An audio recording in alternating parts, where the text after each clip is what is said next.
28-23 à Créteil et de Nantes à Ivry 32-26. À suivre ce soir le choc entre le PSG et Montpellier. Voilà pour l'actu sport, excellente journée à vous. 7h45, l'invité du jour, en direct sur 92.3 et en vidéo live Facebook, sur la page RGFM.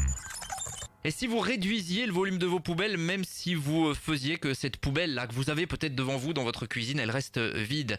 C'est un petit peu le défi lancé par le collectif Les Petits Vers de Terre. C'est un nouveau collectif qui œuvre depuis quelques semaines à Montluçon et qui sera présent à la médiathèque de Domérat pour une sorte de café-rencontre. Ce sera samedi matin de 10h à midi. Et pour en parler ce matin, eh bien, l'un des instigateurs de ce projet localement, Régis Joly, bonjour. Bonjour. Merci d'être avec nous ce matin, merci d'avoir répondu à notre invitation. On est vraiment dans l'air du temps avec cette problématique de réduction des déchets. La semaine européenne de réduction des déchets débute. Il y aura des actions mises en place par le SICTOM localement. On en parlera avec Mano sur cette antenne, notamment mardi matin. Déjà, le point de départ, c'est votre famille. Vous habitez à Aude et vous avez décidé un jour de réduire le volume de ces poubelles. Ouais, c'est exactement ça. On est une famille de 6, on a 4 enfants. Donc ça représentait un volume considérable de poubelles.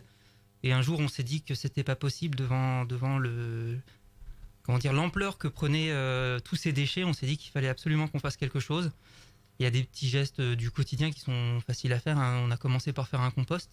Donc rien que ça, c'est quelque chose que quasiment tout le monde peut faire, sauf à habiter en appartement. Et encore, maintenant, on trouve des composts d'intérieur. C'est un geste qui est facile à mettre en place et qui permet de réduire considérablement ces déchets. C'est un des nombreux gestes qu'on peut faire. À la base, c'est quoi? C'est qu'il y a une prise de conscience écologique. Vous vous dites, en regardant vos poubelles, quand vous les sortez, vous dites non, mais là, c'est plus possible, faut qu'on fasse quelque chose. C'est ça. C'est plutôt si vous voulez, les poubelles, ça paraît un peu magique. On les met, le camion passe, les ramasse, elles disparaissent et c'est super, il y en a plus. Sauf que non, c'est pas comme ça que ça se passe. En visitant les sites d'enfouissement ou en visitant des incinérateurs ou en voyant des reportages à la télé où on nous montre que nos containers de plastique partent directement en Asie pour être brûlés à même le sol et intoxiquer les populations locales, on se dit que non, c'est pas possible de continuer comme ça. Ouais.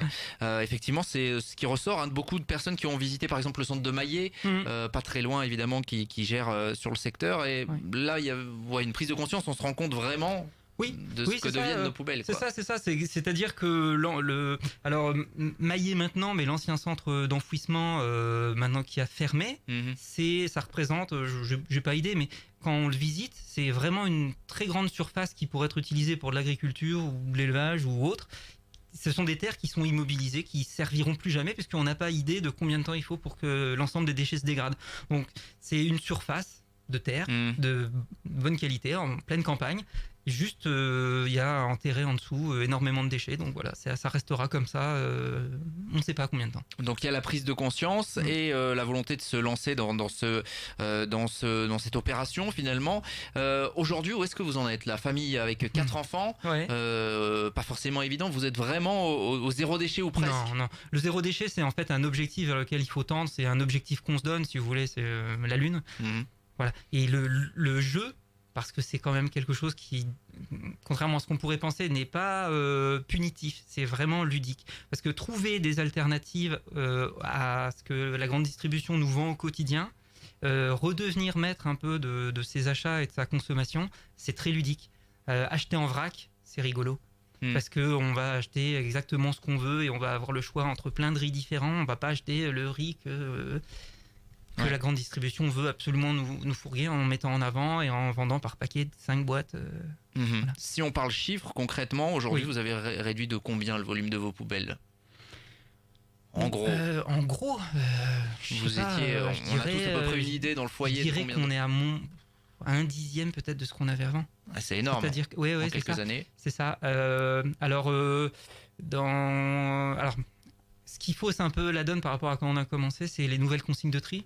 Parce que là, pour les gens qui ne connaissent pas l'envers du décor, elle est magique, la poubelle jaune, parce que vous mettez tout dedans et on a vite fait de faire l'amalgame entre tri et recyclage. C'est vraiment une poubelle de tri, c'est-à-dire que ce qu'on met dedans, faut pas se leurrer, tout sera pas recyclé. Faut savoir que seulement un déchet plastique sur 4 sera réellement recyclé. C'est ça. Le papier à peu près bien, le métal à peu près bien, mais le plastique, c'est encore une catastrophe. Et de toute façon, c'est le plastique qui pose problème, qui nous, en tout cas, nous pose le plus problème. Alors alors il y a ces nouvelles consignes de tri évidemment avec les emballages, tous les emballages plastiques, on le rappelle, qui vont désormais dans le bac jaune. Ça a permis de réduire le volume de la poubelle classique d'ordures ménagères à beaucoup de monde. Mais vous, qu'est-ce que vous avez entrepris concrètement là depuis combien de temps que vous avez? Alors un an, les petits vers de terre, l'association. Et sur la famille, votre famille donc? Non, nous on avait commencé depuis 2 ans et demi à titre individuel, hein. Oui c'est ça. Alors concrètement, qu'est-ce que vous avez mis en place qui fait qu'aujourd'hui vous avez divisé par 10 le volume de votre poubelle qui finit dans les ordures ménagères? Alors tout simplement, dès qu'on peut on achète sans emballage, c'est-à-dire qu'on va aller acheter en vrac.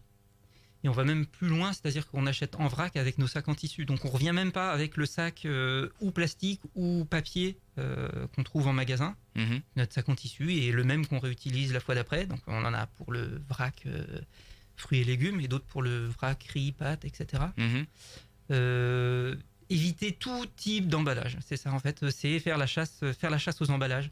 Un emballage, je crois que c'est 40% du plastique produit mondialement sert à emballer des choses. C'est-à-dire que vous les prenez au magasin, vous les ramenez chez vous, vous jetez l'emballage.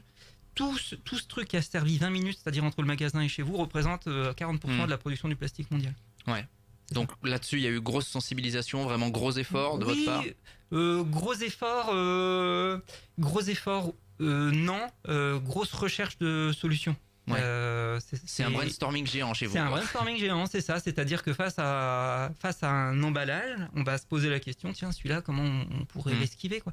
Mais c'est facile. Et puis, je veux dire que même si on trouve pas, c'est aussi des sujets d'échange sur les réseaux sociaux. Il y a beaucoup de réseaux sociaux maintenant qui traitent du zéro déchet. Bien sûr. Et on s'échange des idées, mais il y a beaucoup de choses à faire, hein. C'est des petits gestes du quotidien. Les gens, zéro déchet. Ça peut faire peur parce qu'on se dit zéro, c'est quelque chose d'utopique. Voilà, c'est ça. Ça paraît pas atteignable le zéro déchet. Et le fait est que les meilleurs dans le zéro déchet, ceux qui ont commencé depuis longtemps, sont rarement à zéro. Ils vont faire aller 1 kilo de déchets par an, vraiment en serrant au maximum. Zéro, mais il y a plein de choses à faire. Et puis surtout, il faut pas se dire soit je fais zéro, soit je fais rien, quoi. Soit je fais tous les efforts au maximum, soit j'en fais pas. Arrêtez d'acheter de l'eau en bouteille. C'est pas un gros effort, hein. Vous trimballez pas des packs d'eau de 9 kilos dans le magasin, dans le caddie, sur le tapis, dans le caddie, dans la voiture, etc. Vous ouvrez votre eau du robinet, vous remplissez votre pichet et voilà. Donc réduction des emballages, compost évidemment. Compost, oui bien sûr. Ça permet de réduire. J'imagine sensibilisation à la lutte contre le gaspillage aussi. Oui, c'est ça. Alors acheter en vrac, ça contribue à limiter le gaspillage alimentaire. Nous par exemple, on sait que quand on fait du riz, il faut qu'on cuise 60 grammes par personne. Donc voilà. C'est calibré quoi. Tout est calibré, c'est-à-dire que ça évite d'acheter trop, ça évite de cuire trop, ça évite de se retrouver avec des restes. Voilà, donc c'est une expérience que vous poursuivez bien évidemment. Oui, c'est ça. On progresse tous les jours, on échange et voilà, justement, d'où l'intérêt de ce café rencontre à la médiathèque de Domérat. Nous, il y a des choses sur lesquelles on a pris de l'avance peut-être sur une partie de la population, mais d'autres personnes peuvent être des super cracks en compost ou en récup ou en réparation. La réparation, c'est aussi un gros vecteur de limitation des déchets. Tout ce qu'on peut réparer, au lieu de jeter et racheter un nouveau, c'est autant de matières premières, parce que c'est ça qu'il ne faut pas oublier, hein. C'est-à-dire que nos déchets, ceux qui sont dans la poubelle, c'est des déchets visibles, ceux-là on les voit. On peut en prendre conscience, on peut peser notre poubelle. Ce dont on n'a pas conscience, c'est tous les déchets invisibles, c'est-à-dire que toutes les matières premières en amont qui ont été prélevées dans la nature, qui ont été transportées, qui ont été transformées, c'est énormément d'énergie, énormément d'eau, énormément de matières premières. C'est des emballages, hein, parce que avant d'arriver dans le magasin, il y a eu des emballages par conditionnement de 10, de 50, de 100, des palettes, des camions, etc. Toutes ces choses-là, on peut jouer sur toutes ces choses-là. Ouais. Alors donc cette initiative, elle a débouché sur la création d'un collectif. Donc je le disais, les petits vers de terre. On vous invite à aller sur la page Facebook, hein, évidemment, pour avoir justement quelques petits conseils comme ça. Et il y a donc la volonté surtout de sensibiliser le grand public finalement. Et c'est le but de ce café rencontre. Vraiment, ce sera autour d'un café à Domérat samedi. C'est sous forme d'échange, c'est-à-dire que c'est tout sauf un cours magistral. Il n'y a pas d'aspect moralisateur, c'est ça aussi dans votre démarche? Non, notre collectif, nous, on joue sur le pédagogique et le ludique. C'est-à-dire qu'on n'est pas là pour se prendre la tête, on explique gentiment aux gens, comme je vous disais tout à l'heure, on peut trouver un aspect ludique dans le fait de faire du zéro déchet. Avec les enfants notamment peut-être. Oui, mais que. même en adulte. Je veux dire, la première fois où on a acheté nos fruits et légumes en grande surface dans nos sacs en tissu, on se demandait si on allait se faire sauter dessus par un vigile ou pas, et puis finalement non, tout se passe très bien, il n'y a aucun souci. Ouais. En tout cas, vous allez expliquer donc tout ça, Café Rencontre. Oui. Tous les gens qui sont intéressés, qui ont envie d'avoir des petits conseils, tout simplement, qui ont envie de s'engager à la mesure de leurs moyens, finalement, peuvent venir vous voir. Ou des gens qui aussi ont des astuces, qui veulent en faire bénéficier les autres, qui n'hésitent pas à venir. C'est vraiment c'est un échange. C'est participatif. Samedi, 10h midi à la médiathèque de Domérat. On est vraiment dans l'air du temps et en plus en pleine semaine européenne de réduction des déchets qui va débuter. C'est vraiment l'occasion d'en parler. Et la page Facebook également, les petits vers de terre. N'hésitez pas, on partagera tout ça également via notre site internet. Merci Régis Joly. Je vous en prie, merci de m'avoir invité. D'être venu parler de cette belle démarche ce matin sur notre antenne. Nous, on va continuer dans un instant. C'est le Good Morning Monly. On est en direct jusqu'à 9h. 7h45, l'invité du jour. En direct sur 92.3 et en Facebook Live vidéo sur la page RGFM.